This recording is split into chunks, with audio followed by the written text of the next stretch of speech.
To mask brand channel. ಒಂದು ಹೆಣ್ಣಿಗೆ ಯಾರು ಸರ್ವಸ್ವ ಗೊತ್ತಾ?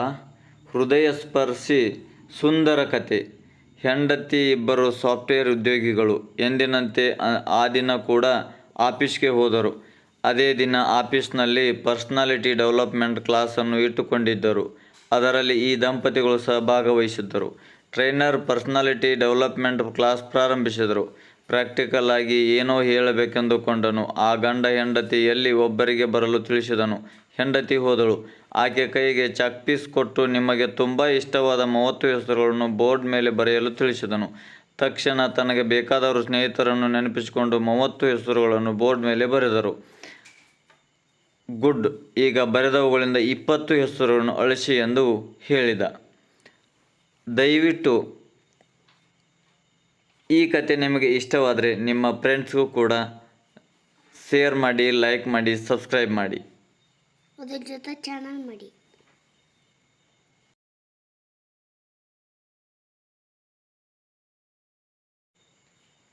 ಆಗ ಆಕೆ ಯೋಚಿಸಿ ತನಗೆ ಅಷ್ಟು ಅವಶ್ಯಕತೆ ಇಲ್ಲ ಅಂದುಕೊಂಡ ಹೆಸರುಗಳನ್ನು ಅಳಿಸಿ ಹಾಕಿದಳು.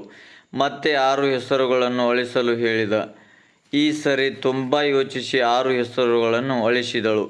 ಈಗ ಉಳಿದ 4 ಹೆಸರಿನಲ್ಲಿ 2 ತೆಗೆದುಹಾಕಿ ಎಂದು ಹೇಳಿದನು. ತುಂಬ ನೋವಿನಿಂದ ತನ್ನ ತಂದೆ ತಾಯಿ ಹೆಸರುಗಳನ್ನು ಅಳಿಸಿದಳು. ಆಕೆಗೆ ಈಗ ಉಳಿದ ಆ 2 ಹೆಸರಿನಲ್ಲಿ 1 ಅಳಿಸಿ ಎಂದನು. ಈಗ ಆಕೆ ತನ್ನ 2 ಕೈಗಳಿಂದ ಮುಖವನ್ನು ಮುಚ್ಚಿಕೊಂಡು ಅಳಲು ಪ್ರಾರಂಭಿಸಿದಳು. ಅಳಿಸಿ ಹಾಕಿ 1 ಹೆಸರನ್ನು ಎಂದ ಟ್ರೇನರ್. ಹಾಗೆ ಒಂದೇ ಸುಮ್ಮನೆ ಅಳುತ್ತಿದ್ದಾಳೆ ಆಕೆ. ಮಗು ಹುಟ್ಟಿದ ದಿನ, ಆ ಮಗುವನ್ನು ಪ್ರೀತಿಯಿಂದ ಬೆಳೆಸಿದ್ದು, ಅದರ ತುಂಟಾಟ, ಹೀಗೆ ಒಂದೊಂದೇ ನೆನಪಿಗೆ ಬಂದವು. ಆದರೂ ಸರಿ, ತನ್ನ 3 ವರ್ಷ ಮಗುವಿನ ಹೆಸರನ್ನು ಅಳಿಸಿದಳು. ಫ್ರೆಂಡ್ಸ್, ದಯವಿಟ್ಟು ಲೈಕ್ ಮಾಡಿ, ಸಬ್ಸ್ಕ್ರೈಬ್ ಮಾಡಿ, ಹಾಗೆ ನಿಮ್ಮ ಫ್ರೆಂಡ್ಸ್ಗೂ ಸಂಬಂಧಿಕರಿಗೂ ಶೇರ್ ಮಾಡಿ.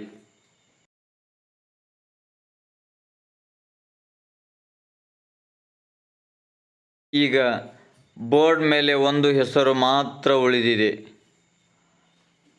ಆ ಹೆಸರು ಯಾರದು ಗೊತ್ತಾ? ತಾಳಿ ಕಟ್ಟಿದ ಗಂಡನದ್ದು.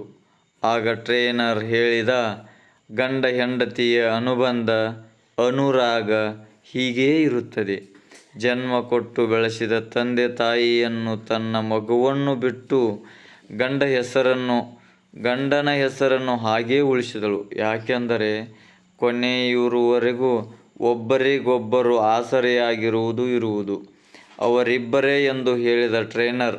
ಅಲ್ಲಿಯವರೆಗೆ ನಿಶಬ್ದವಾಗಿದ್ದ ಹಾಲ್ ಚಪ್ಪಾಳೆಯಿಂದ ತುಂಬಿ ಹೋಯಿತು. ಇದೇ ರೀತಿ ಗಂಡ ಹೆಂಡತಿಯ ಅನನ್ಯಭಾವ ಸಂಬಂಧ ಇರುತ್ತದೆ ಅಂತ ಈ ಕಥೆಯ ತಾತ್ಪರ್ಯ.